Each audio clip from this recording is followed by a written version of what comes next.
There's a very pretty young woman crossing the street. And I think she may be coming here. Incidentally, I have glanced over your latest account of my work. Oh, yes. Honestly, I cannot congratulate you upon it. Detection is and ought to be an exact science. Observation, deduction, a cold, unemotional subject. You have attempted to tinge it with romanticism, which has much the same effect as if you'd worked a love story or an elopement into the fifth proposition of Euclid. Who can that? There's a young lady to see you, Mr. Holmes. It's Mary Moulston. I have no recollection of the name. Don't go, Doctor. I may need you. I was right. Thank you. Miss Moulston? Good afternoon.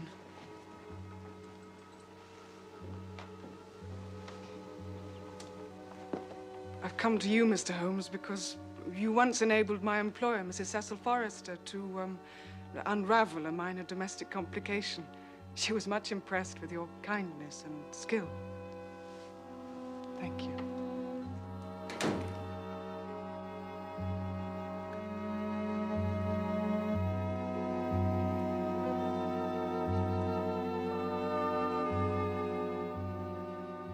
I can hardly imagine anything more strange, more utterly inexplicable than the situation in which I find myself. State your case. You will, I'm sure, excuse me. If your friend would be good enough to remain, he might be of inestimable service to me. Of course.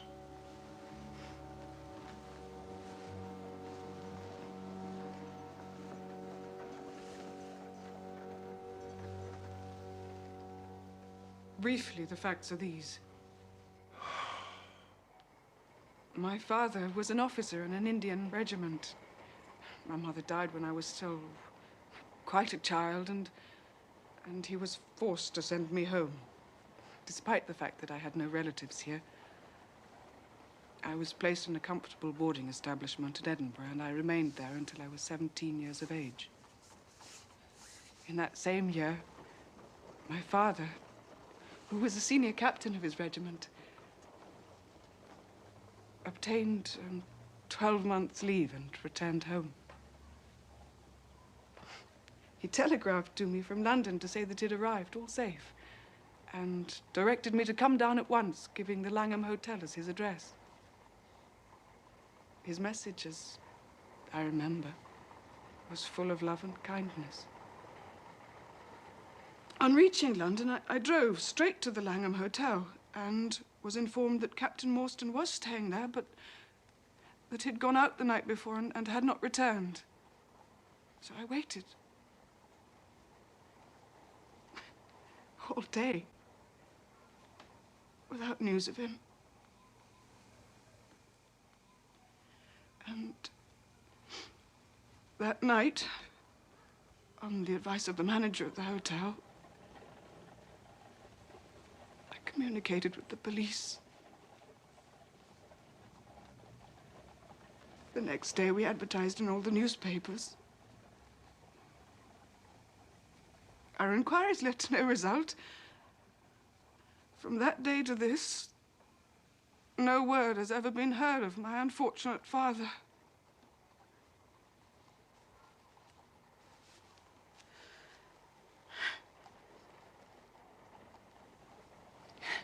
He came home with his heart so full of hope, to find some peace, some comfort, and instead...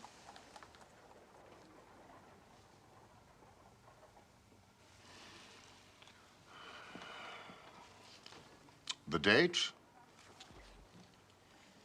The 3rd of December, exactly 10 years ago.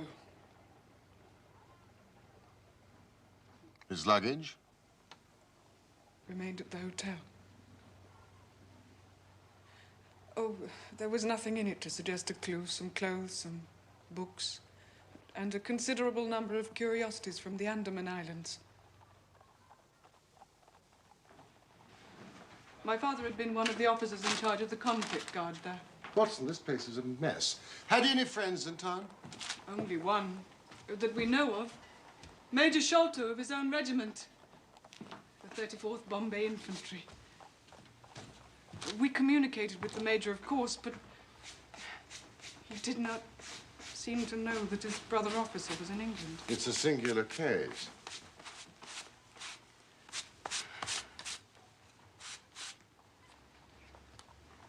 I have not yet communicated to you the most singular part.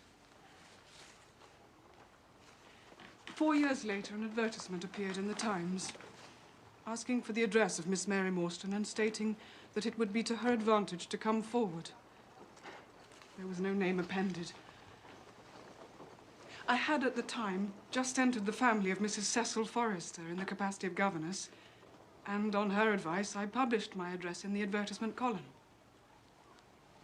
That same day, there appeared, through the post, a small cardboard box addressed to me, which I found to contain a very large, lustrous pearl. No word of writing was enclosed. And since then, every year, upon the same date, there has always appeared a similar box containing a similar pearl with no clue as to the sender. They have been pronounced by an expert to be of a rare variety and of considerable value.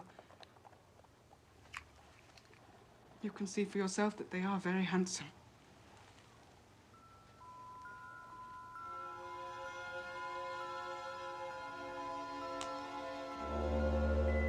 Your case is most interesting. Something else has occurred to you. Yes, and no later than today. That is why I have come to you. This letter arrived through the post this morning, which you will perhaps read for yourself. Envelope, please. London postmark, October 7. Man's thumb mark on corner. Probably postman. Best quality paper. 6p a packet. Particular man in his stationery. Watson. Be at the 3rd pillar from the left, outside the Lyceum Theatre tonight at 7 o'clock. If you're distrustful, bring 2 friends. You are a wronged woman and shall have justice. Do not bring the police. If you do, all will be in vain. Your unknown friend. Well, really, this is a very pretty little problem. What do you intend to do, Miss Morstan? Well, that is exactly what I want to ask you. Why, then you and I shall go together. What? Dr. Watson is the very man. Your correspondent says 2 friends. But would he come? I shall be proud and happy if I can be of any service. Oh, you're both very kind. I've led a retired life and have no friends whom I could appeal to. If I'm here at 6, it will do, I suppose. Yes, but you must not be later. Goodbye, Miss Morstan. Goodbye, Mr. Holmes. Au revoir. Au revoir.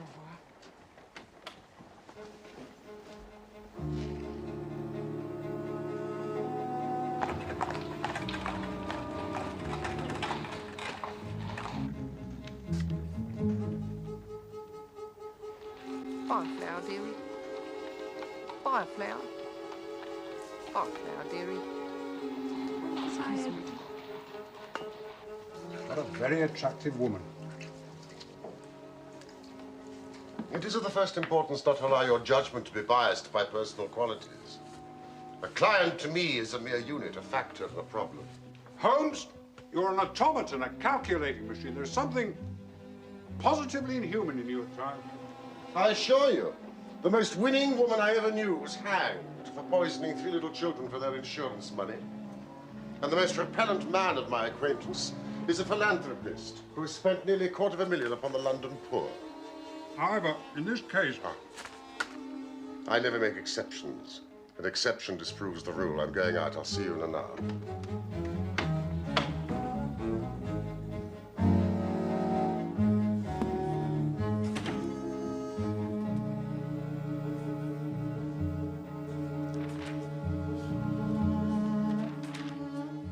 Had he any friends in town? Only one that we know of. Major Sholto of his own regiment.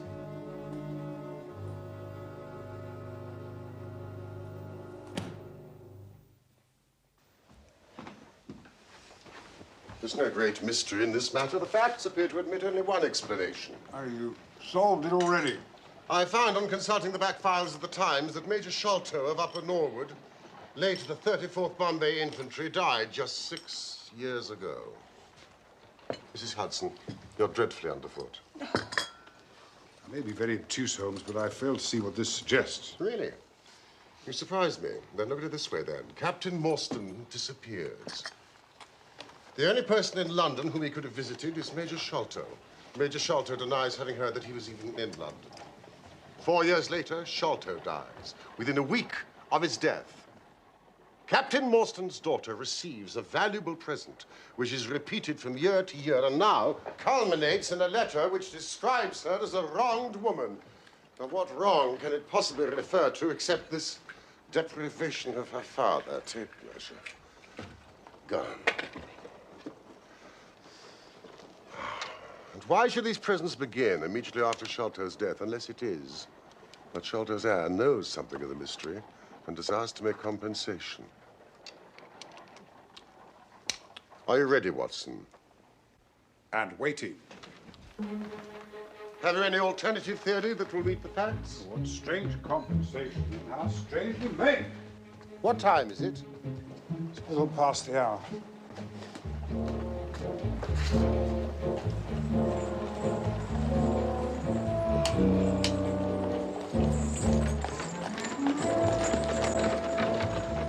Evening, Robert. Evening, sir. Why should somebody write her a letter now rather than 6 years ago? Again, the letter speaks of giving her justice. What justice can she have? It is too much to suppose that her father is still alive, and there is no other injustice in her case that you know of. There are difficulties, but there are always difficulties.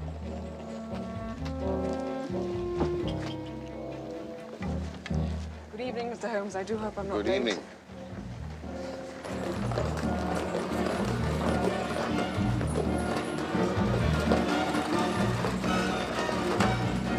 By the way, a curious paper was found on Papa's desk, which nobody could understand. I don't suppose it is of the slightest importance, but I thought you might like to see it, so I brought it with me. The paper appears to be of Indian manufacture. At some point, it has been pinned to a board. The diagram upon it appears to be the plan, part of a large building, with numerous halls, corridors, and passages. There's a cross in red ink, and beside it is written 3.37 from left.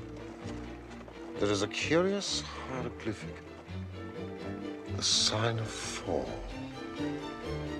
Kata Singh, Indrajit Singh, Jagadish Singh, Jonathan Small. The paper has been kept carefully in a pocketbook. The one side is as clean as the other. It was in his pocketbook that we found it. Preserve it carefully, Miss Morstan. I begin to suspect that this case may be much deeper and more subtle than I had at first supposed.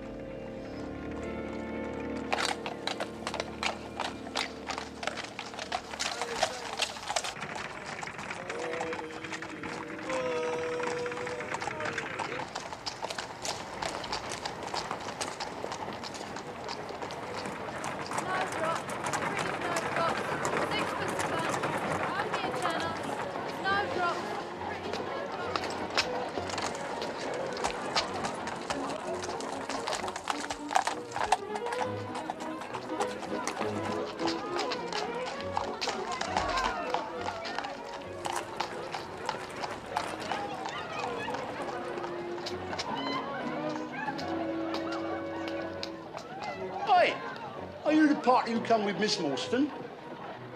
I am Miss Morstan, and these two gentlemen are my companions. I must ask you to give me your word that neither of your companions is a police officer. I give you my word.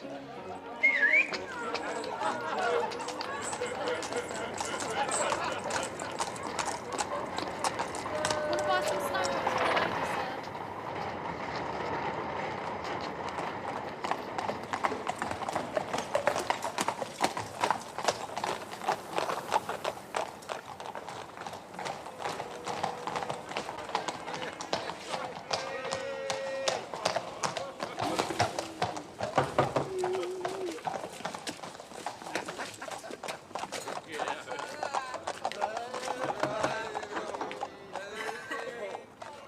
Sahib awaits you.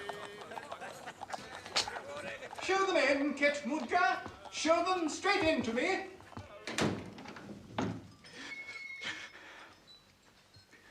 Your servant, Miss Morstan. Your servant, gentlemen. Come in to my little sanctum. I trust you have no objection to tobacco smoke. The balsamic odor of Eastern tobacco. I am a little nervous, and I find my hookah to be an invaluable...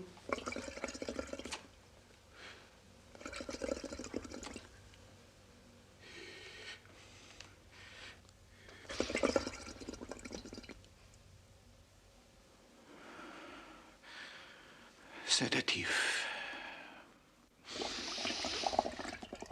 You will excuse me, Mr. Sholto, but I am here at your request to learn something which you desire to tell me. It is getting very late, and I should wish the interview to be as short as possible. Well, it must take some time. For we have to go to Norwood to see Brother Bartholomew.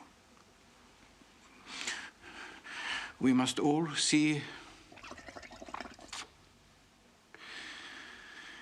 if we can get the better of Brother Bartholomew. He is angry with me for taking the course that has seemed right to me. You cannot imagine what a terrible fellow he is when he is angry.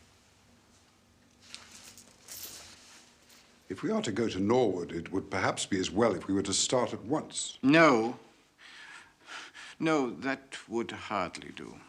I don't know what he would say if we came upon him in that sudden way. No, I must prepare you by showing you where we all stand. To each other.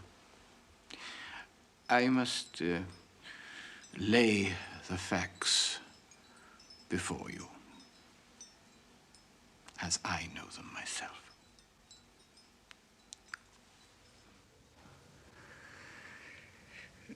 My father, the late Major John Sholto, came to live at Pondicherry Lodge in Norwood some 11 years ago. He had prospered in India and brought back with him a considerable sum of money, a collection of valuable curiosities, and a staff of native servants. With these advantages, he lived in great luxury. My brother and I were at university at the time. We did know, however, that some mystery, some positive danger overhung our father. He was very fearful of going out alone, and he employed 2 prize fighters to guard him. Williams, who drove you here tonight, was one of them. For some reason, he never told anyone. My father had a marked aversion to men with wooden legs. On one occasion, he actually fired his revolver at a one-legged man. A harmless tradesman, as it turned out.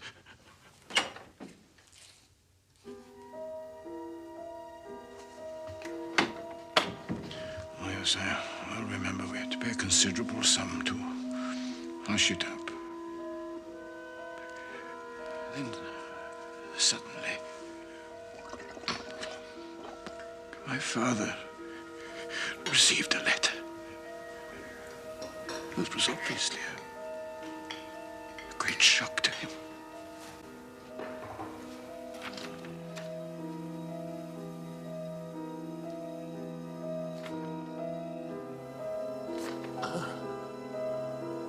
Out! Out of the room! Out of the room!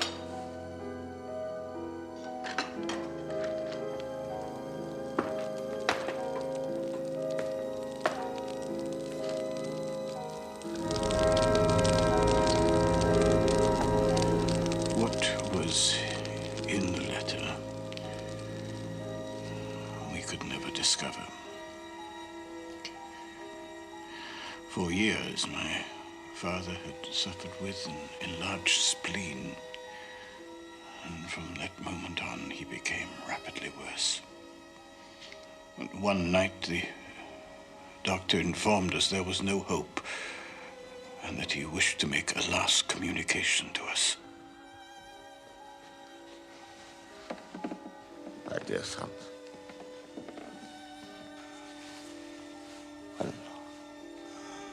when we were in India, my friend Morstan and I came into possession of a considerable treasure.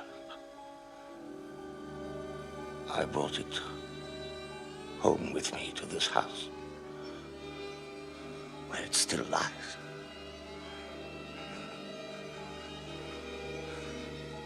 On the day that Morstan arrived home from the East, he came straight to this house to claim his share. We gave our word, Sholto. A promise! We gave our word and our oath. Dabbling man. Another life. Another world. A solemn promise. If you try to betray me, Morstan, if you dare to cross me, My God! The man is dead now, Chowder! You have nothing to fear, sir. I will arrange everything. And so it was done, Miss Morstan. In secrecy, of course, but with respect. This is disgraceful, Mr. Sholto. Your father's behavior was quite unforgivable. Please, Doctor. I knew in my heart that he was dead. My father was not a well man. I'm only glad he did not suffer. You're very brave, Miss Morstan. What concerns me now is the reason for this quarrel. I cannot imagine how my father came to be involved with that treasure. I'm afraid that is not clear to me, Miss Morstan. I can only tell you my father's instructions concerning it. My Even those treatment levels were honest. of poor Morstan's awful.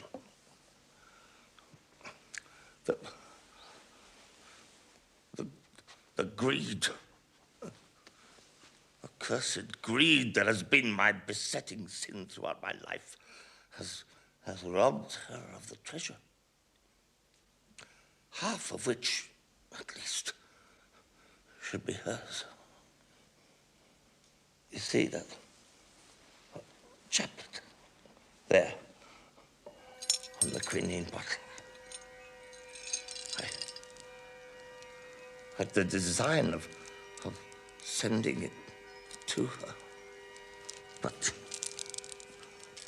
I could not part with them. You, my sons, will see that Miss Morstan gets her share of the treasure. Promise. The treasure is hidden.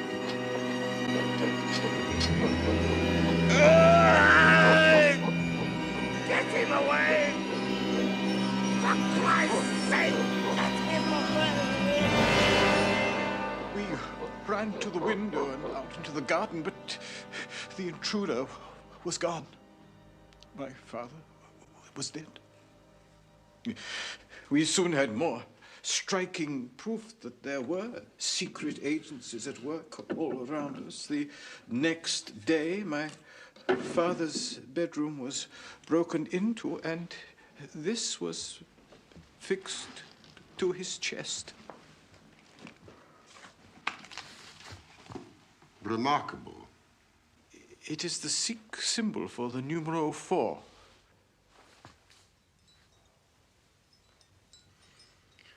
What the paper means and who our secret visitor or visitors were, we never found out.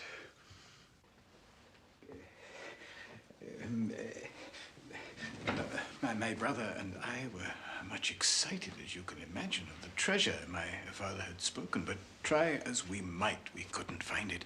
It was maddening to think that the hiding place was on his very lips when he died. We could judge the splendor of the riches by the chapelet that he had taken out. The pearls were evidently of great value, and my brother was averse to part with them, for between friends, he was a little inclined to my father's fault. And it was all I could do was to persuade him to allow me to send Miss Morstan a detached pearl at regular intervals so that she would not feel destitute. It was a kindly thought. Oh. It was very good of you. We were your trustees. That was the way I looked at it, although my brother did not altogether see it in that light. We had plenty of money ourselves. It would have been in such bad taste to have treated a young lady in so scurvy a fashion. Yesterday, an event of extreme importance occurred.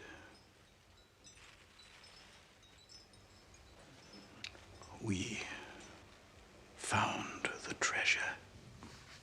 Hence my instant communication to you, Miss Morstan. Now all we have to do is to drive to Norwood and claim our share.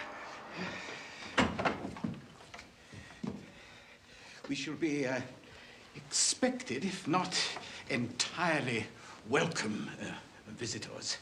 You have done well, from first to last, Mr. Sholto.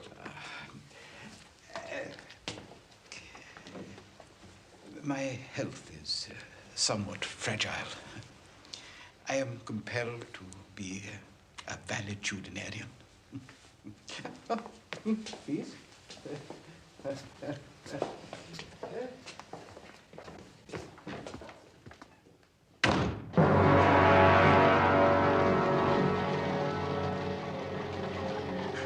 We dug up every inch of the garden without discovering anything. Brother Bartholomew is such a clever fellow.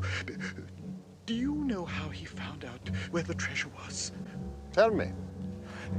He made measurements everywhere, all along the top, along the side, inside, and he found out he was 4 foot out at the top. We found our father had made a false room, and so we smashed through the lath and the plaster, and there was the treasure chest lying across the rafters. He has computed the value of the treasure to be more than 500,000 sterling. Mrs. Bernstone. Mrs. Bernstone's the only lady in the house. Wait here.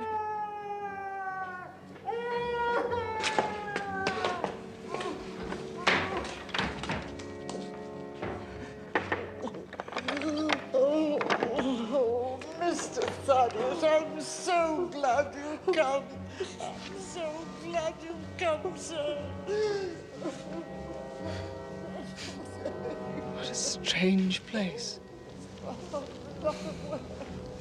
Looks as if all the moles in England have been let loose in it. There's something amiss with Bartholomew. Into the house! I'm frightened. My nerves won't stand.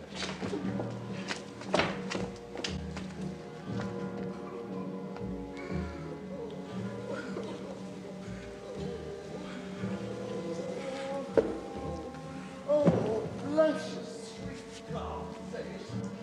Oh, but I've been sorely tried this day. Mrs. Blunstone. Mr. Bartholomew shut himself in his room and I can't get a word out of him.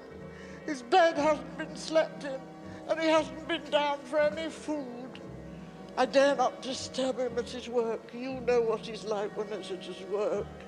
Look after her, Miss Morstan.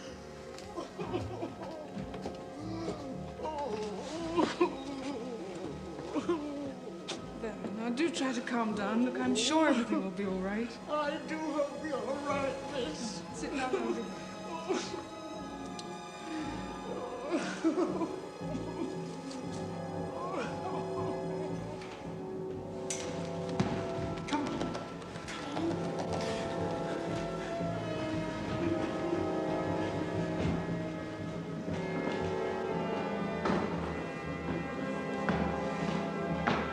Which is the door?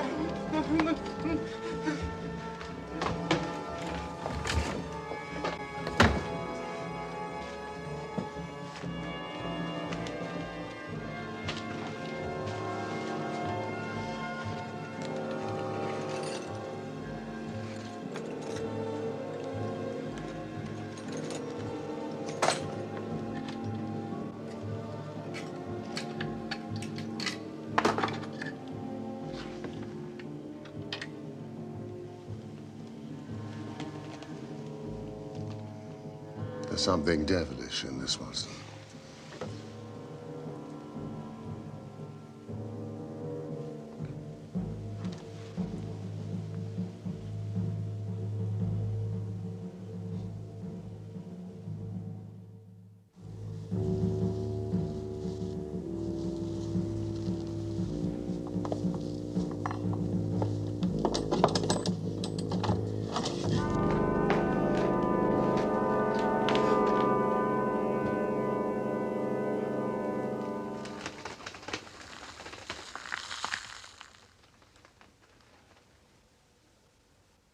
The sign of 4. Again. What in God's name does it mean? It means murder. We brought the treasure down there last night. We put it there. Now it's gone. What time was that? I don't know. 6 or 7 o'clock. I heard him lock the door after I left. Must have been the last person to see him alive. And now he's dead.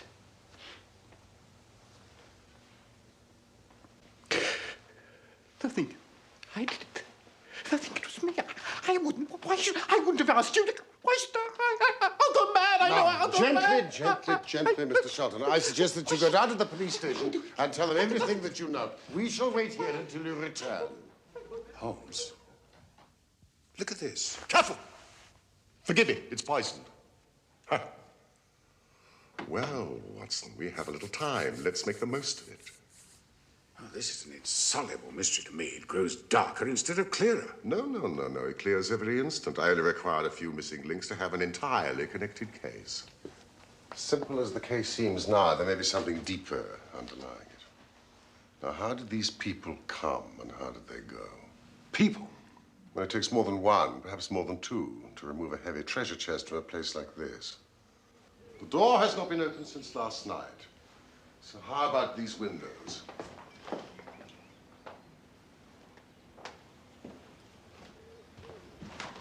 Snibbed on the inside.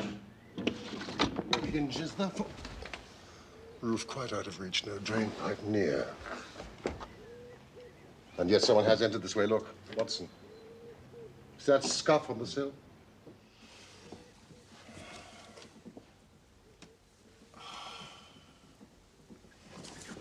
Look at this, Watson. And this, and this. This is a very pretty demonstration. But that's not a footmark. Something much more valuable to us. This is the mark of a boot. And this, the mark of the timber toe. He's just a wooden-legged man. And someone else. A very able and efficient ally. Could you scale that wall, Watson?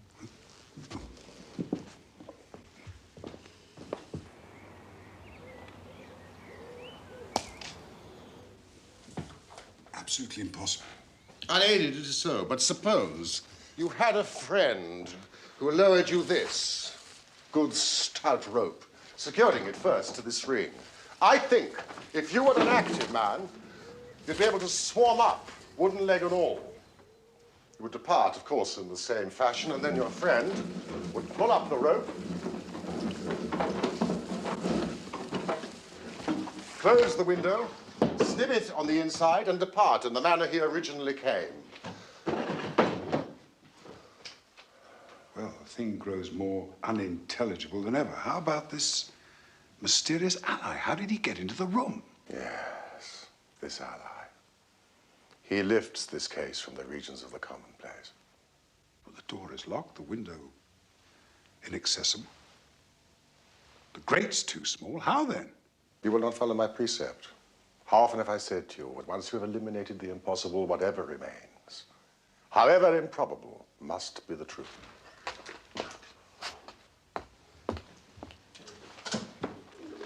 He must have come in through the roof. Excellent, Watson. Hold this lamp. Let us carry our research to the room above. The secret room in which the treasure was found.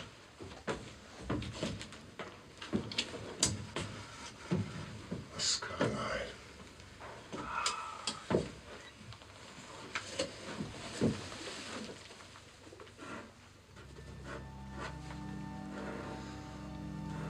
Holmes, a child has done this horrid thing.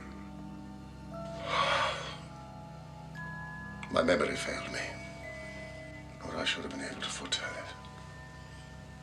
We have learned all we can from here. Let us go down.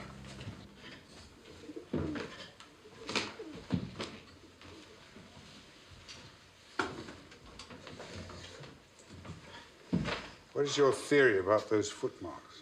My dear Watson, try a little analysis yourself. You know my methods. Apply them. I cannot conceive of anything that will cover the facts. You will soon.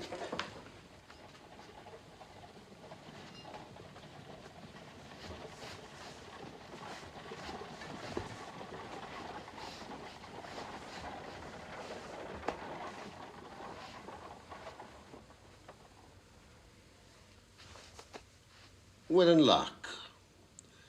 Our little ally has trod in the creosote. Oh, you fond of animals, I see. Yes, very good. Lovely fire. Well, quite a nice little place you've got here. Indeed. But, That is the accredited representatives of the Lord, unless I'm very, very much mistaken.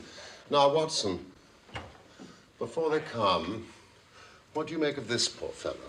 The muscles are as stiff as a board. A state of extreme contraction, far exceeding the usual rigor mortis. Quite so. Coupled with this distortion of the face, the Hippocratic smile. Rhesus Sardonicus, as the old writers call it. What would that suggest to your mind? Death from a powerful vegetable alkaloid, some strychnine-like substance that produces tetanus. well, which? To the right. Come along, gentlemen, to the right. Up this stair.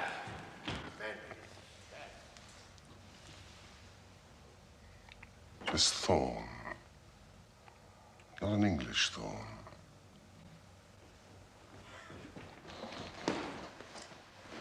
I think it is not right that Miss Morstan remain in this stricken house. I suggest you slip away and take her home, Watson, and then go on to 3 Pinchin Lane. Lambeth and ask for Toby. 3 Pinchin Lane. I'd rather have Toby's help than that of the whole detective force of London. Well, here's a pretty business. Place is as full as a rabbit warren. I think you may recollect me. Mr. Thelny Jones. Why, of course I do. Mr. Sherlock Holmes, the theorist. I'll never forget the way you lectured us all about the Bishopgate jewel case. True, you set us on the right track then, but I think you'll own now it was more by good luck than good guidance. It was a piece of very simple reasoning. Oh, come now, come. Never be ashamed to own up. But, what is all this? It's a bad business. Bad business. Stern facts here. No room for theories. It's lucky I happened to be up at Norwood on another case when I got the message. How do you think this man died? No, this is not a case for me to theorize over. No, no. Still, we can't deny you hit the nail on the head sometime. Door locked, I understand. Jewels worth a fortune missing. How were the windows? Fastened, but there was a footstep on the sill. Windows fastened, nothing to do with it. It's common sense.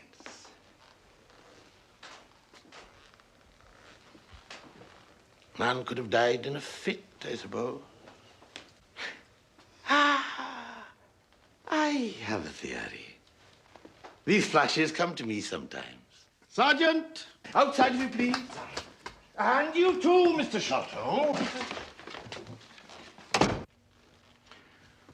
What do you think of this, Holmes? Sholto has confessed he was with his brother last night. Brother dies in a fit. Sholto walks off for the treasure. How about that? Whereupon the dead man very considerately gets up and locks the door from the inside. Aye. There's a flaw there somewhere. Let us apply common sense to the matter. They were brothers. There was a quarrel. Brother Bartholomew, dead. Jewels, gone. And Master Thaddeus, evidently in a disturbed state of mind. His appearance, oh, well, not attractive. You see, I'm weaving a web around Thaddeus. The net begins to close upon him. Jones, that splinter, which I firmly believe to be poisoned, that card and that curiously shaped instrument were lying there on the table.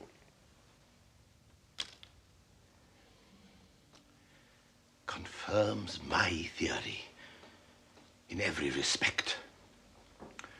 The house is full of Indian curiosities. All points to Thaddeus. But how did he escape? There is a trapdoor in the roof. Sergeant! Pray ask Mr. Sholto to step this way. You see, facts are better than theories, after all. My view of the case is confirmed. There is a trapdoor communicating with the roof, and it is partly open. It was I who opened it. Mr. Thaddeus Sholto, it is my duty to inform you that anything you say will be taken down and may be used in evidence against you. I arrest you in the Queen's name as being concerned in the death of your brother. Didn't I tell you that? Don't trouble yourself, Mr. Sholto. I think I can engage to clear you of this charge. Don't promise too much, Mr. Theorist. You may find it a harder matter than you think. Not only will I clear Mr. Sholto, but I will give you a description of the two men who were in this room last night. One was a poorly educated man, strong, active, with his right leg off, wearing a stump worn away on the inner side. His left boot has a coarse, square-toed sole. He has an iron band around the heel. He is much sunburned, middle-aged, and has a certain amount of skin missing from the palm of one hand. And the other one? He is rather a curious person. I hope before long to be able to introduce you to the pair of them.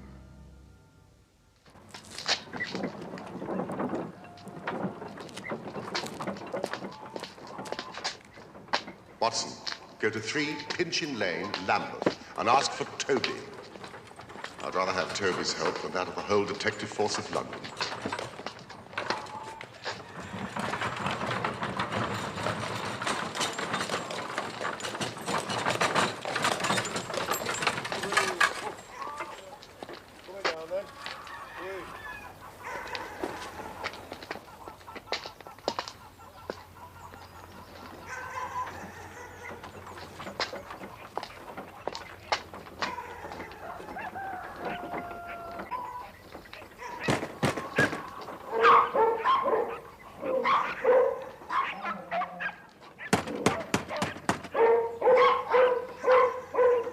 Mr. Toby!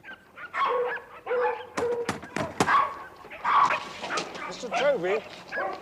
Mr. Toby? Get out of it, you drunken hooligan. Go on, get out of it, or I'll turn my dogs on you, all 43 of them. I'm looking for Mr. Toby. Oh, I've got a wiper in this bag, and I'll tip it out over your head if you don't hook it. It's urgent that I find him. I won't be argued with. 1, 2, 3, and down Mr. comes the Sherlock wiper. Holmes. I've come for Mr. Sherlock Holmes.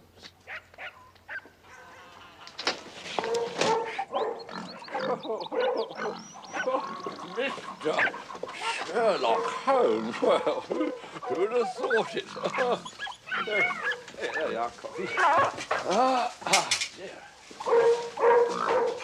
Mr. Sherlock Holmes, why didn't you say so? Come in. No, mind there, because he bites something vicious. Oh, yes, he does. Now, naughty. Naughty. Don't you bite the gentleman. Because this gentleman is a friend of Mr. Sherlock Holmes. And any friend of Mr. Sherlock Holmes is a friend of mine. I don't mind him. He'll just give you a nice friendly squeeze. I'll give him the run of the room because he keeps down the Beatles, something beautiful. Now, what did you say Mr. Sherlock wanted? Toby. Toby? Yes, Toby. Oh, well, Toby's number 7 there, along on the left. Here, you give him these, and Toby will go along with you as quiet as a lamb. Hey, Toby, wake up, come on. There's work for you to do. A gentleman come here to see you. Toby, come on. That's He a does good make boy. me Come on, laugh Toby. sometimes, this Toby.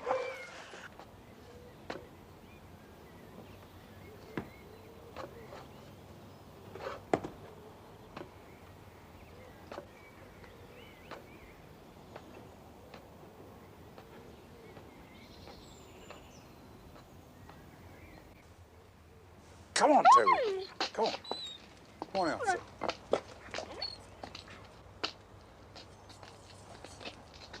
Watson! It's all right, officer. It's Mr. Holmes. Coachman. Come on, Toby.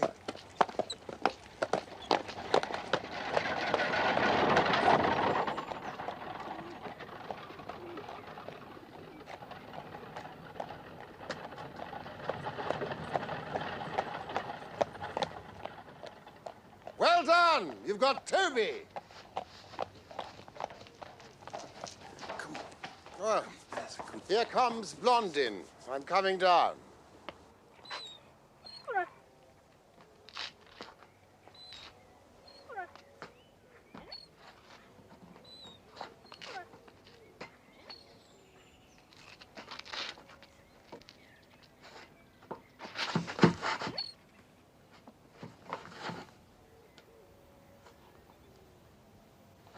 Holmes.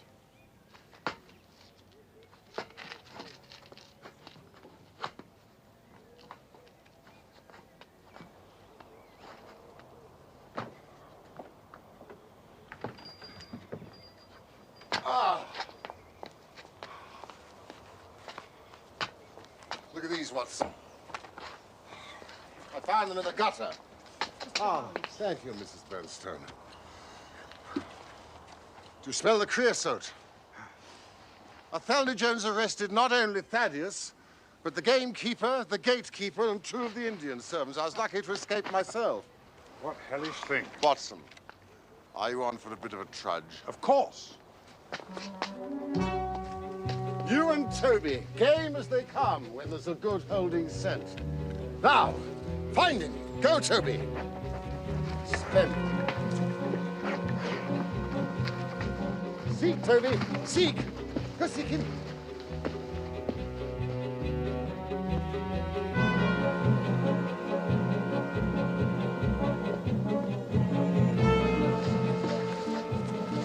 Splendid, Watson. Splendid.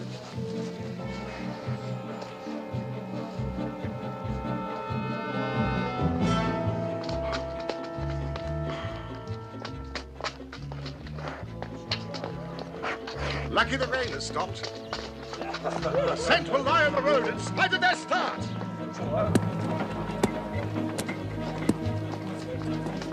Ah, how sweet the morning air is. Have you brought your pistol, Watson? No, I have my stick. We may need it if we get to the land. Now, listen, Pegleg, I'll leave to you. Leave the ally to me. Come.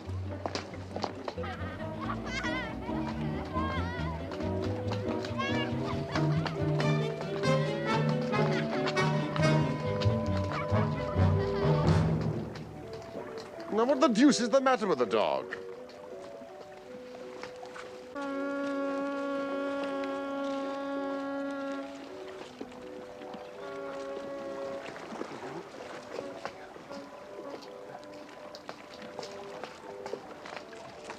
They took a boat. They certainly didn't take a cab or a balloon. They must have been met at the water's edge.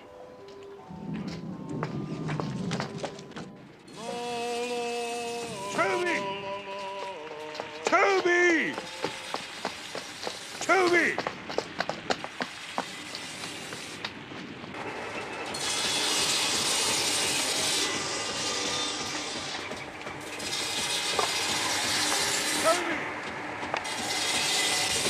Toby!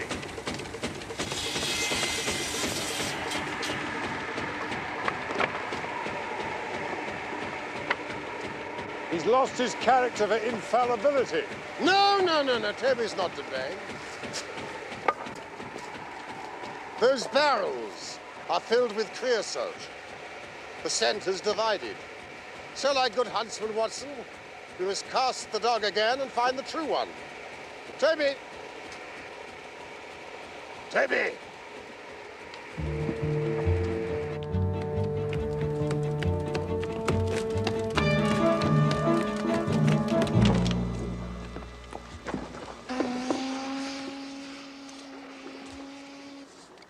We're out of luck. They've taken a boat from here. These people are cleverer than I thought. Now, Watson, these people show preconcerted management here.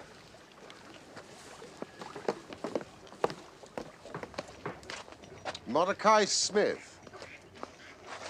You come back here and have your face washed. Jack! Oh, you young imp. I'll get your dad to give you a proper hiding when he gets back. Why, what a rosy-cheeked young rascal. Is there anything you'd like, Jack? I'd like a shilling.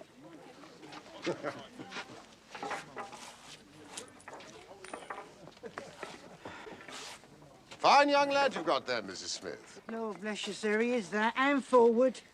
He gets almost too much for me to manage, especially when my man is away days at a time. Ah, it's a pity about that. I was hoping to hire a boat from him, a steam launch. Oh, bless you, sir, it is in the steam launch that he has gone. Ah, I didn't like the bloke who did the hire. Not at all. Very rough, with a wooden leg. Come tapping at our window in the middle of the night, and away they went without a word to me. Now, this man with the wooden leg, was he alone? Seemed he might have had an animal with him. A dog? Didn't look like no dog to me, sir. More like something you find in the zoo. It's a pity about the launch. It's the old green boat with the yellow line. Oh, no, no, sir, no. The Aurora's just been fresh painted, black with gold trim. Ah, yes, of course. With the white funnel. No, sir, black funnel. Ah, yes, of course. Well, thank you, Mrs. Smith. Goodbye, Jack. Why?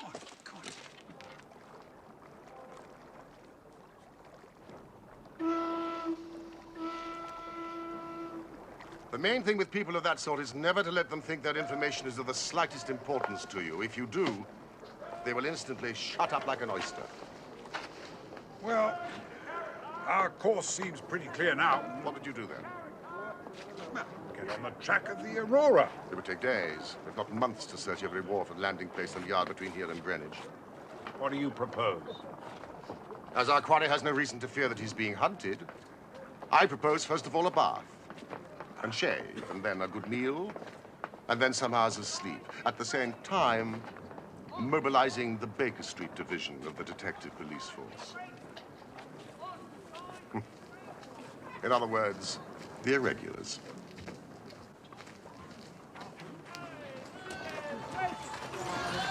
Five, scissors, razors supply. Five, scissors, razors.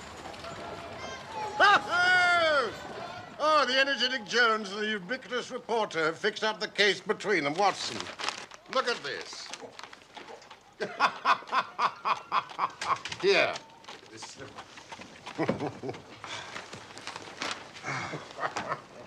Mr. Jones's trained and experienced faculties were at once directed towards the detection of the criminals. Well, his well-known technical knowledge and powers of minute observation.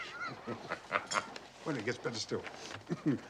The prompt and energetic action of the officers of the law shows the great advantage of a single, vigorous, and masterful mind. Isn't it gorgeous? We had a close shave from being arrested ourselves. I wouldn't answer for our safety now if he has another of his attacks of energy. Good heavens, Holmes. Stay there! No! Sorry, I did that. I'm sorry, but you have no sense of what. But Mr. Holmes said nothing of this. This is outrageous. Stop it! You cannot possibly go in that way. I'm sorry, Mr. Holmes. It's all right, Mrs. Hudson. They are my guests.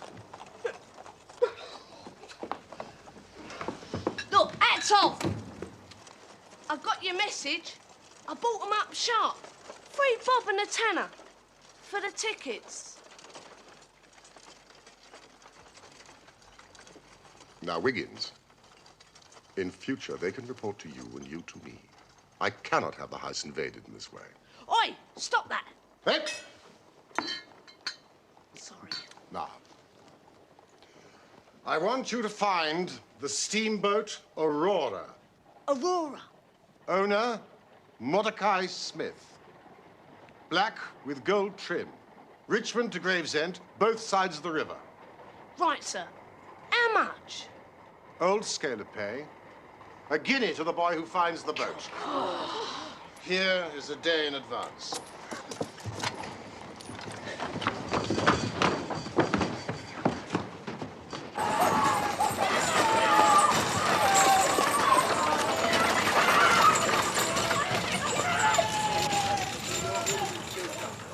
If the launch is above water, the irregulars will find her. They can go everywhere, see everything.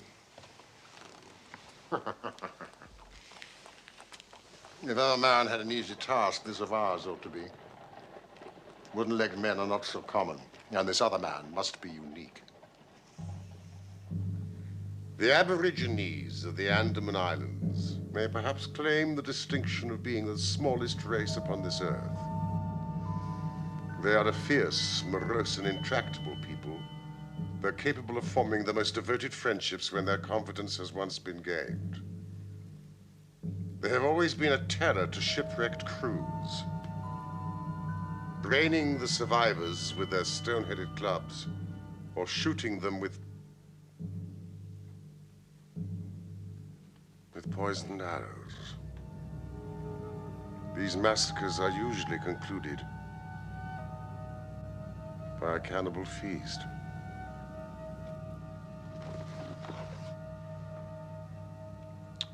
Nice, amiable people.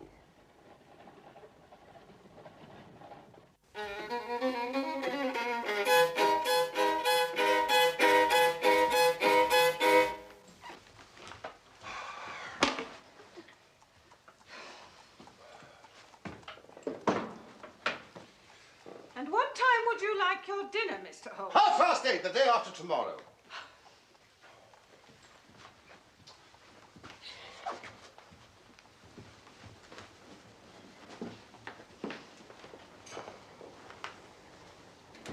You wear yourself out, old man. I heard you marching about all night. You really must get some rest. I can't sleep. This infernal problem is consuming me. No news?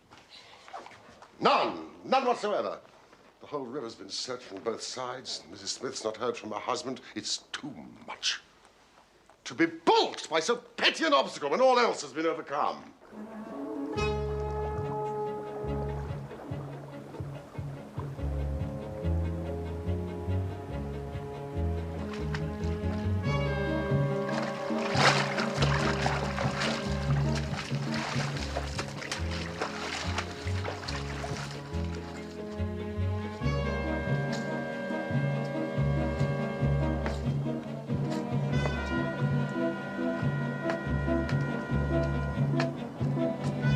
See anything?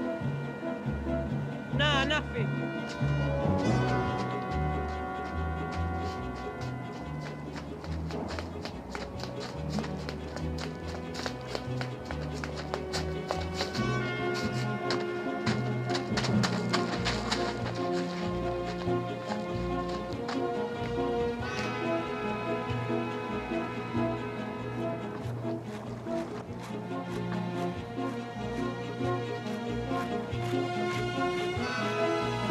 Right. Shovel! You fill the back of my head.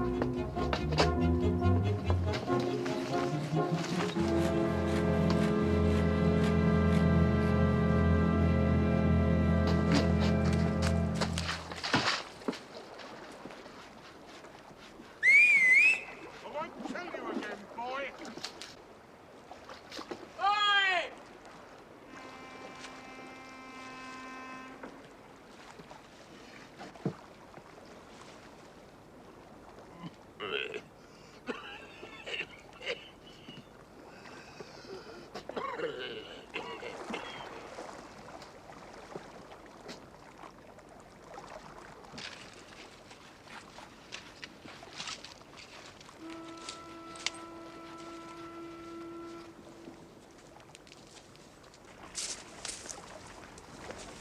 We're a nice little craft.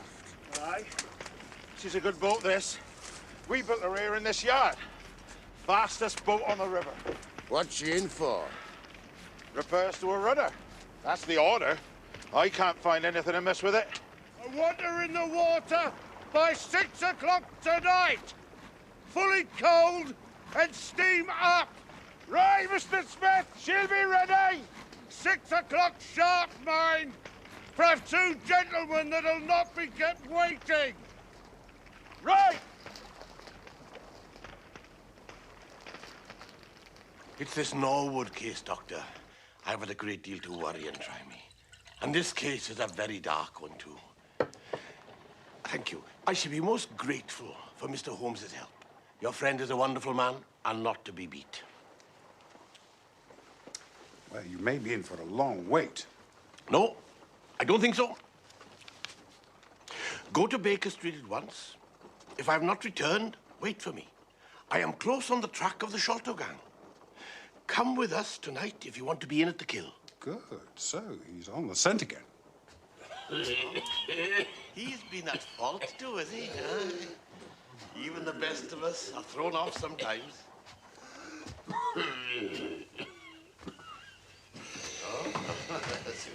Yes? Sherlock Holmes. What is it? Are you Mr. Sherlock Holmes? No, but I'm acting for him. I've come about this. But if you have any information, you may give it to me.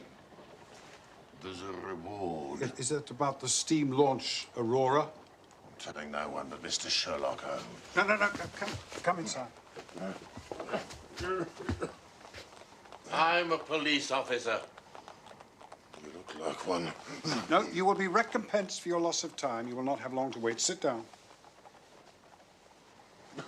Cigar, Mr. Jones. Oh, thank you very much.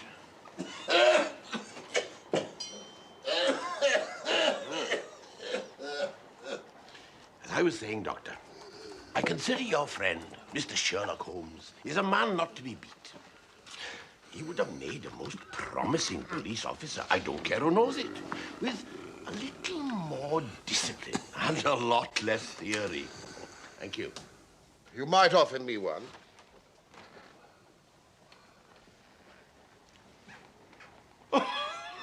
You rogue, you! You would have made an actor, and a rare one. You had the proper workhouse cough. And those weak legs of yours, they're worth £10 each. A police officer, I'm flattered. Jones, I shall need a police launch at the Westminster Steps. The fastest you have. 2 stout men, yourself, myself, Watson, all of us armed. That is easily arranged. I will telephone the local station.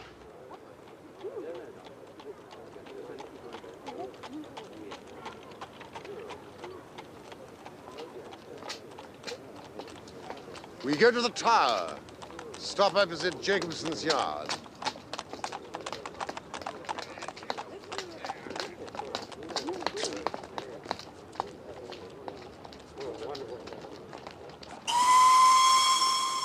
How did you find the Aurora, then? Well, I reasoned that the launch couldn't be far off in spite of its invisibility. So, gentlemen, where could it be?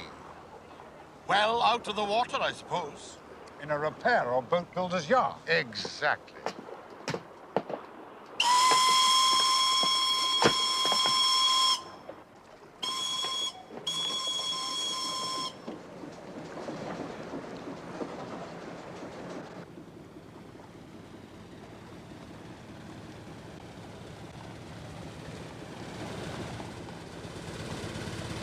One of my boys is waiting by the yard to give us the signal.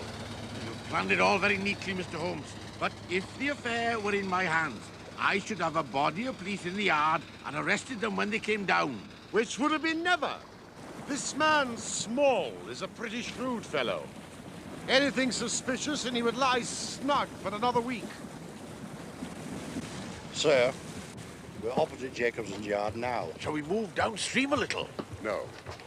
This mist may be of advantage to us. We must lie low and wait.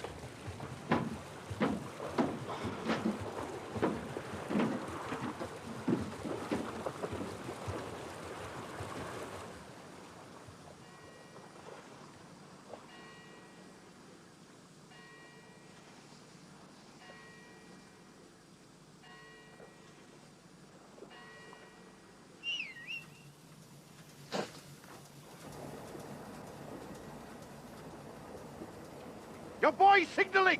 I can see him plainly!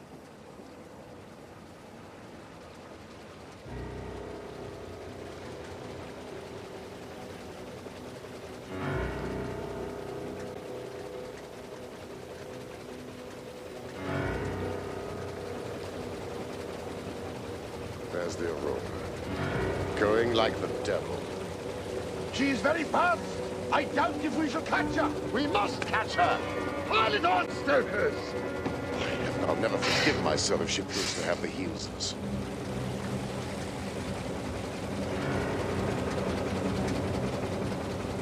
Faster! Faster! This is the fastest boat they've got!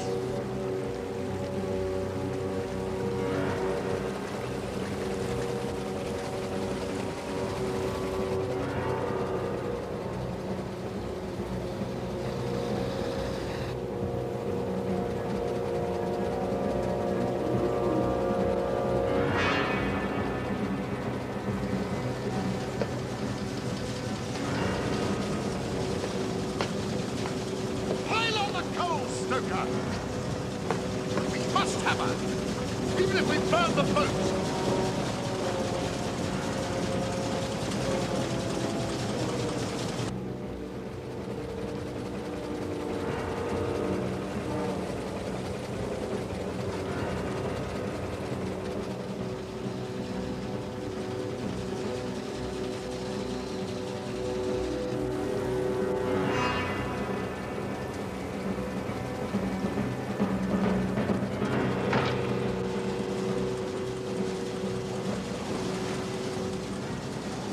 Light steady.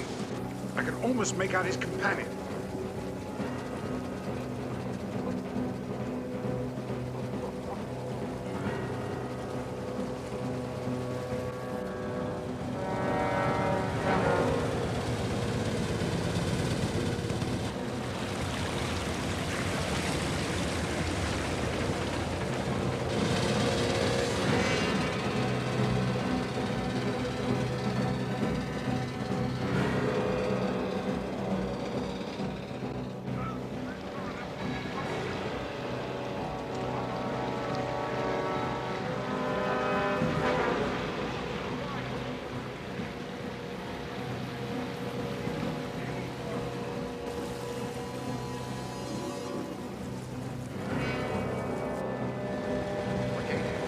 gate.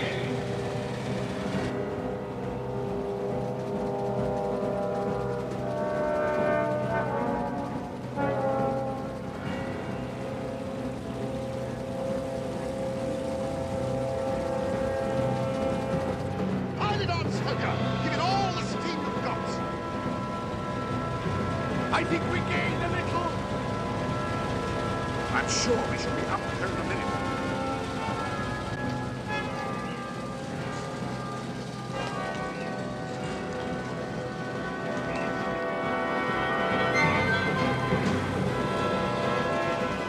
Move the light more to the left.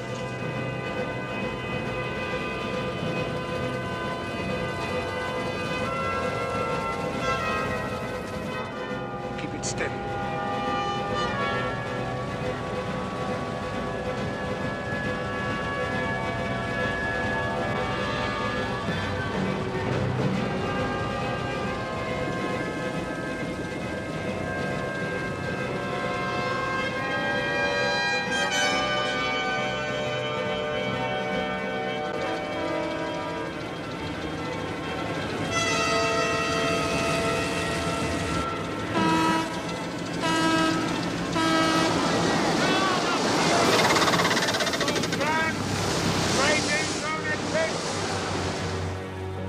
What's happening on that boat? They're fighting among themselves. Conga! Conga!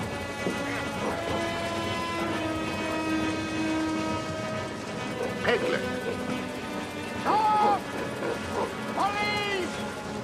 Heave to! Go burn house! Stop! We're on our side of fire! What's the... Look.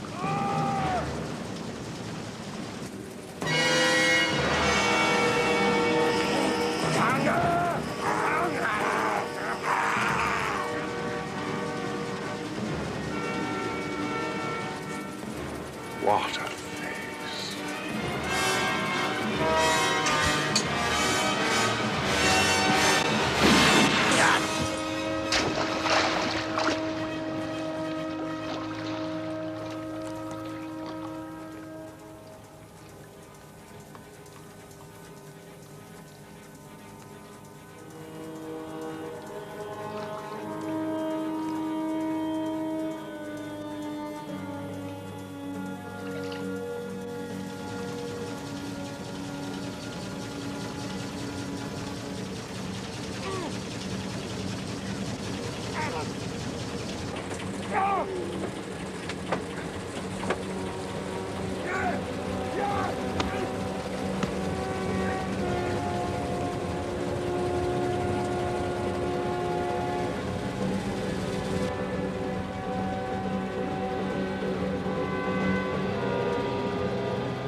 Wait.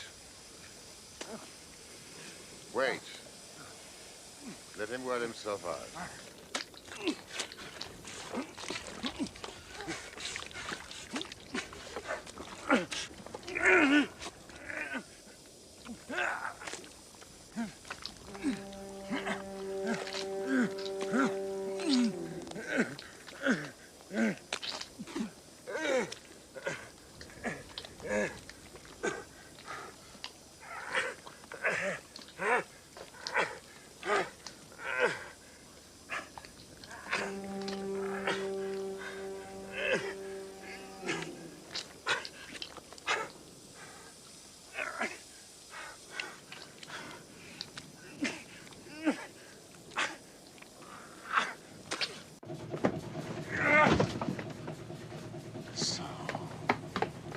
Jonathan Small.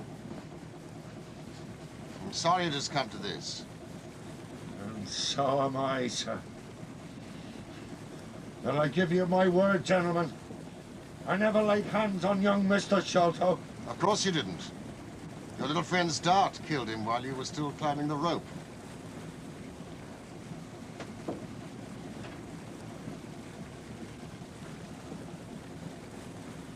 You speak as if you were there, sir.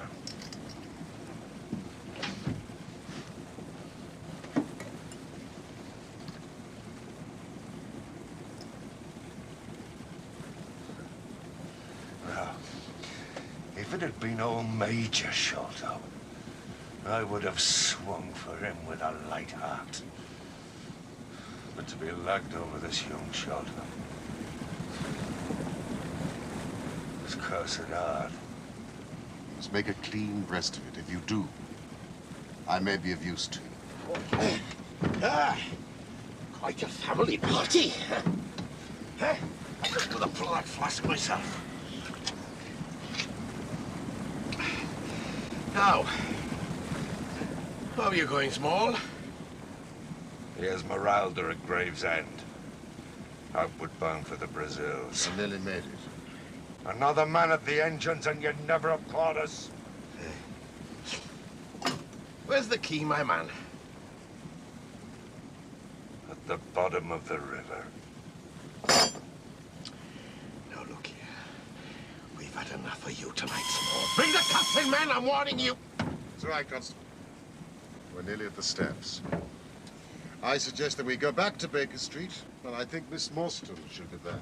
Well, that's not the regulation way, Mr. Holmes. Well, I can at least promise you a nice, warming drink. Very well, gentlemen.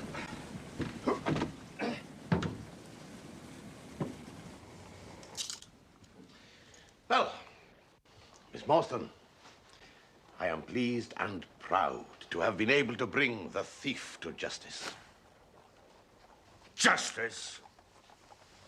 A pretty justice.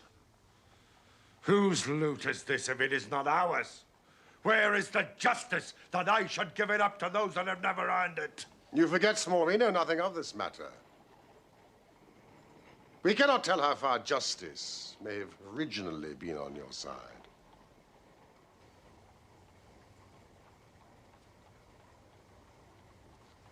Well, sir, you have been very fair-spoken to me. Though I can see that it's you that I have to thank for these bracelets on my wrist. Still, I bear no grudge for that. If you want to hear my story, I have no wish to hold it back. And what I say to you is God's truth. Every word of it.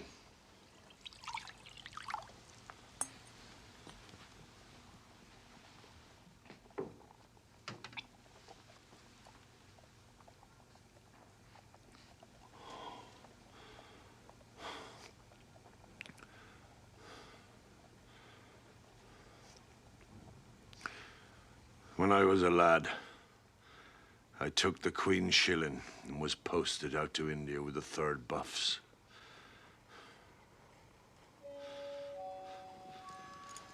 A crocodile snapped this off when I was bathing in the Ganges. Well, the sawbones had my stump in the tar barrel nice and quick. I was young and strong. I got my discharge, and this fellow.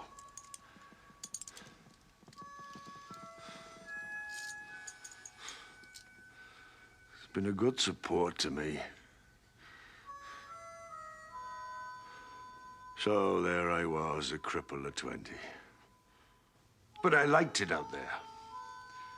So I found myself a job as an overseer on an indigo farm. I was on horseback all day, so that was fine. But I was never in luck for long. Without a note of warning, the Great Mutiny was on us. I came back to the farm one evening to find my master and all his family had been murdered.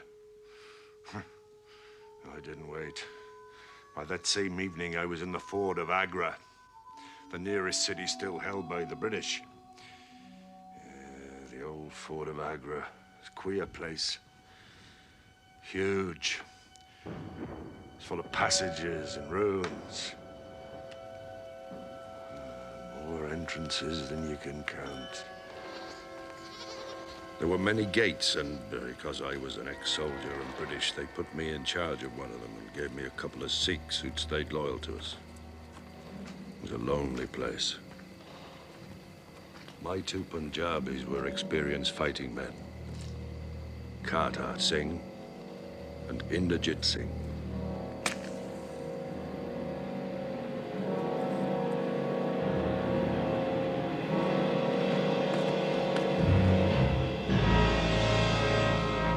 Rebel.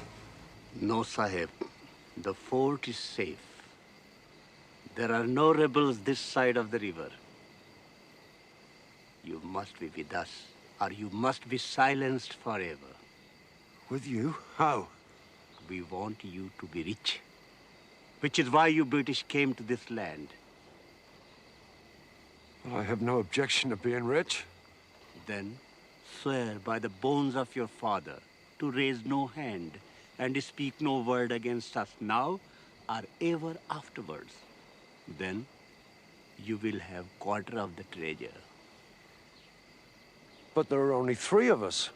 Jagdish Singh, my foster brother, he must have his share. There is no time, Sahib. Decide. Well, provided the fort is in no kind of danger, I swear. What would you have done, Mr. Holmes? I strongly suspect I'd have done exactly as you did. Yes, I know the Sikh. He's not a man to be trifled with. One of their local Rajas. Rich's Creases, of course. He'd gone in with the rebels.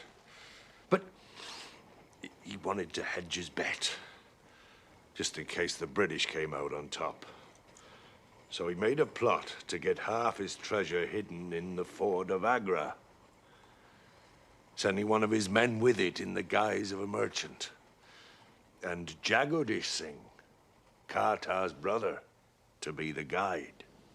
They come to challenge him, Sahib, in the usual way. Give him no cause for the fear. What then? We will do what has to be done.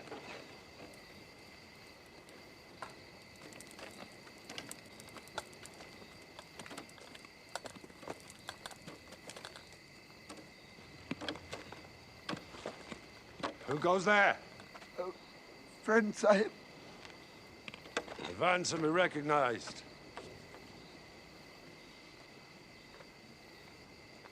What have you with you? A box, Sahib. Old box. Having some family papers.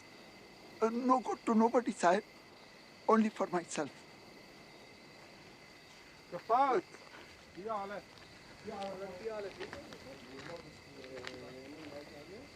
Sahib, I am no ordinary beggar.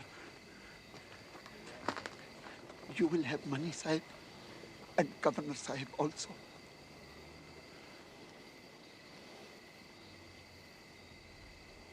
Take him to the main guard room.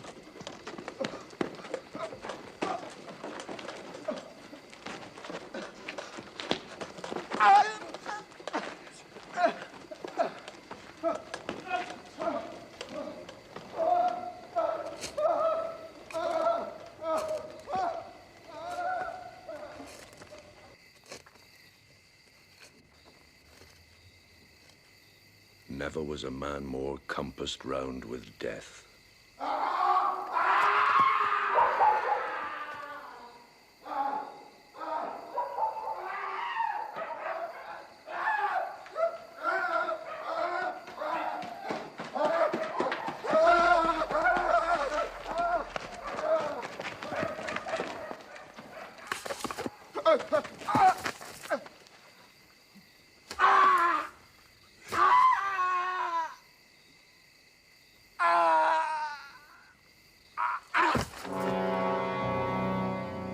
If Ahmed had escaped, the whole affair would have come out. I should have been shot, most like. Which of you would have held back his musket? Qatar was for burning it. That's their religion. But such a fire was impossible. Jagadish was for throwing him down into the great ditch below the fort for the jackals to clean up. No doubt he was right. I was for showing some respect for the dead. Then we turned to the box. This box.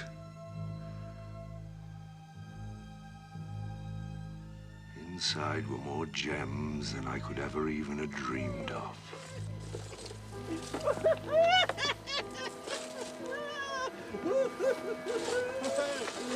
143 diamonds of the first water, including the Great Mogul, the second largest stone in existence.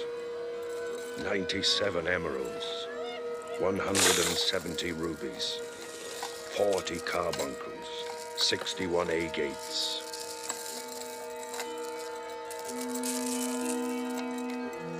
Jagadish was right. It was a great mistake you made, burying the body as you did. Would you not say so, Watson? Yes, indeed. A body not burned in India is soon discovered. So, you and your 3 companions were found guilty and sent away for life to the penal colony on the Andaman Islands. Blair Island it was, sir. Hope Town. Never was a place worse named.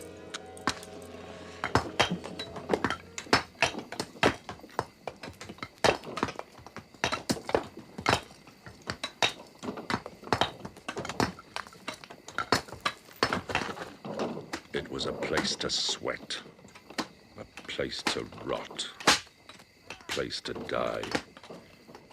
And I sweated there year after year, until your father arrived, Miss Morstan. Corporal! You will not maltreat the white prisoner. If it happens again, you'll be court-martialed.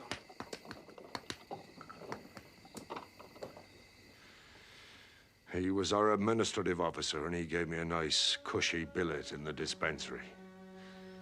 He was as good and kind a Christian gentleman as I ever come across. And I hold no grudge against him. Or you, miss.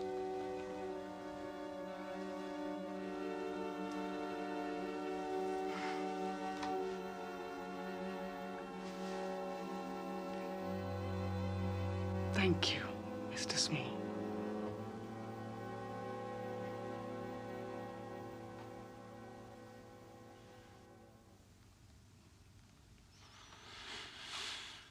Well, as I sat thinking about the treasure, I could see all the officers and the prison officials at their drinking and their gambling. Major Sholto never had much luck. Night after night, he was the loser. Some people are born like that. It's all up with me, Morstan.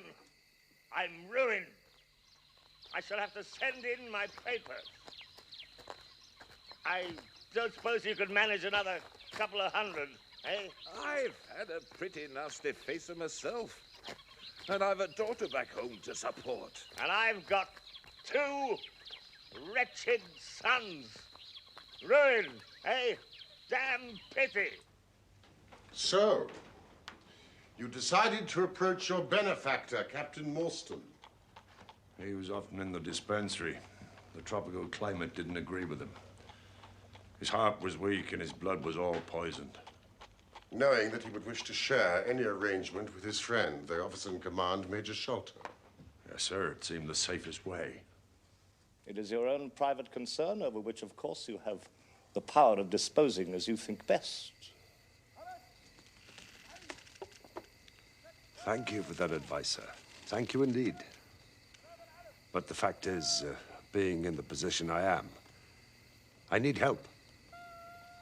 What sort of help? I need a partner. Well, I'm sure Major Sholto and myself would like to help you. If we could. We could at least talk about it. That is, of course, if we can agree as to terms. There's only one bargain a man in my position can make. In exchange for my freedom and that of my 3 companions, we shall give you a 5th share to divide between you. A 5th? That isn't very much. 50,000 at the least. Anyway, how can we possibly give you your freedom? You know, it's impossible. All we need is a boat and provisions. There are plenty of little yachts and yawls in Calcutta or Madras. Well enough to serve our purpose. If only there were just the one of you. None! None or all! We have sworn it. The 4 of us must always act together. Now. Calm yourself, Sholto. Calm yourself. Calm yourself. Think about it, man. Think about it. Small is a man of his word. He will not abandon his friends. I think we may very well trust him. We met the next morning in the small hours. I had our written agreement in every detail. We, being officers in the army of Her Majesty Queen Victoria. We, being officers in the army of Her Majesty Queen Victoria. Do swear on the Holy Bible that this agreement will always remain sacred and binding to us. Do swear on the Holy Bible that this agreement will always remain sacred and binding to us. I gave each of them a plan showing the position of the treasure.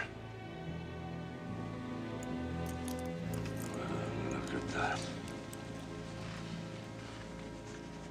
Now that brings back memories. Sholto took the next boat to India, found the treasure, and took it back with him to England. Yes. When we had the news, Captain Morstan was as angry as I was. He swore to me he would go home and settle the matter with Sholto.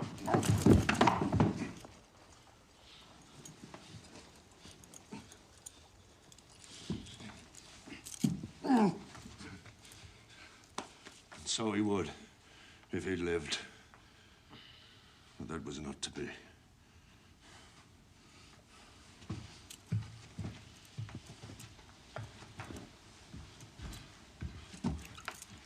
From that day, I lived only for vengeance. I thought of it by day. I nursed it by night. To get to Sholto. To have my hands on his throat. That was my one thought. As luck would have it, one of the islanders had been brought into my dispensary, more than half dead from a snake bite. Well, in common humanity, I did my best for him. Somehow he pulled through and became very devoted to me. A funny little fella. Well, you gentlemen caught a glimpse of him yourselves, no doubt, last night. He was staunch and true as little Tonga. No man ever had a more faithful mate. Being by trade a fisherman, he had a goodish-sized native boat, and he agreed to try to escape with me.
After 10 days, we were picked up by a trader with a cargo of pilgrims from Malay, bound for Jeddah. After many months, we worked our way across the world to London. A remarkable account. And now, I think Miss Morstan might like to see the great Agra treasure, which will surely make her one of the richest young ladies in England. Watson? There's no key. I'm sure our old poker will oblige.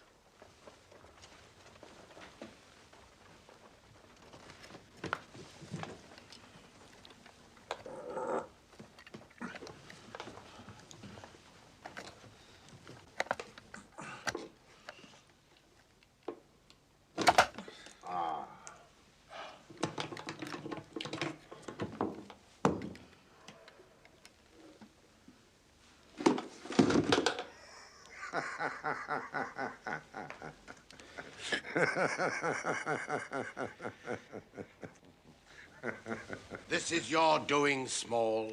Yes. Yes, I've put the treasure away where you shall never lay hand on it. No living man or woman has any right to it unless it is the 3 men in the Andaman convict barracks and myself. I know now that I cannot have the use of it. No more can they. But I have acted all along for them as much as for myself. It's been the sign of 4 with us always. Where is it? It's where the key is. And where little Tonga is. I saw your launch must catch us, and I saw little Tonga go over the side. I put the loot in a safe place. You are deceiving us, Small. If you had wished to throw the treasure into the Thames, it would have been easier to have thrown box and all. Easier for me to throw and easier for you to recover. A man who was clever enough to hunt me down is clever enough to pick up a box from the bottom of the river.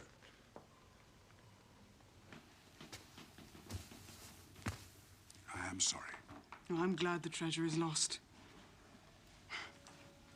It's been nothing but a curse to every man who has owned it.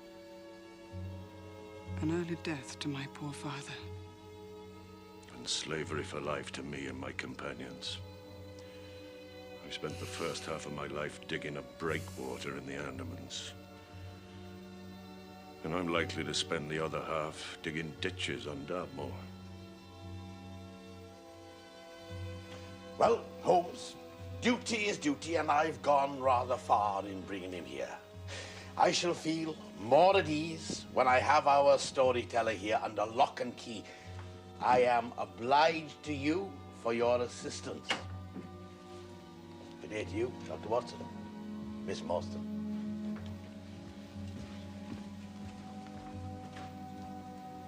After you, Small.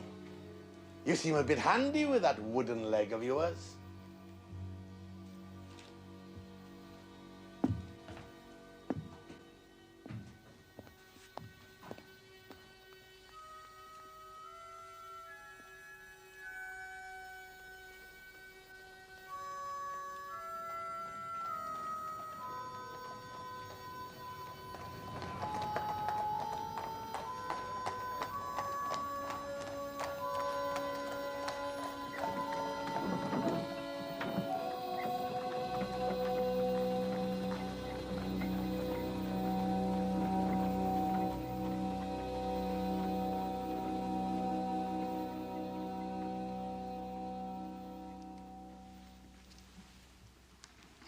I feel most ashamed that you, Mr. Holmes, and you, dear Dr. Watson, have had to put yourselves into such peril on my behalf. Oh, that's all over and forgotten. Mrs. Forrester has sent her carriage for Miss Morstan. I'll impose on you no longer, gentlemen. You must be exhausted. Yes, I confess the reaction is already upon me. I should be as limp as a rag for a week. I'm so very grateful to you for clearing my father's name. I'm so very grateful to you both.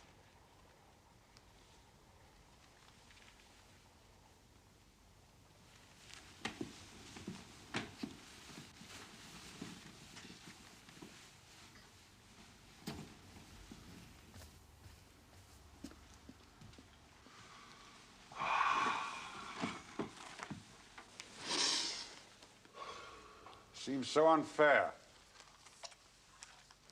You've done all the work in this business, and Athelney Jones gets all the credit. What remains for you?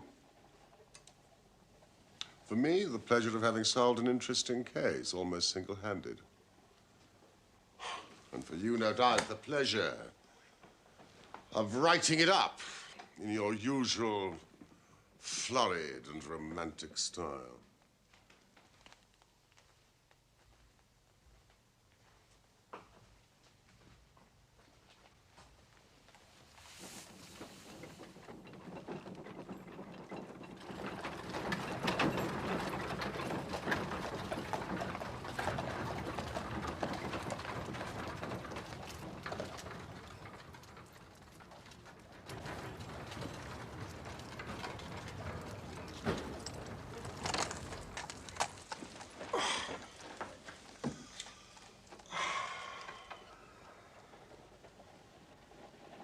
What a very attractive woman. Was she? I hadn't noticed.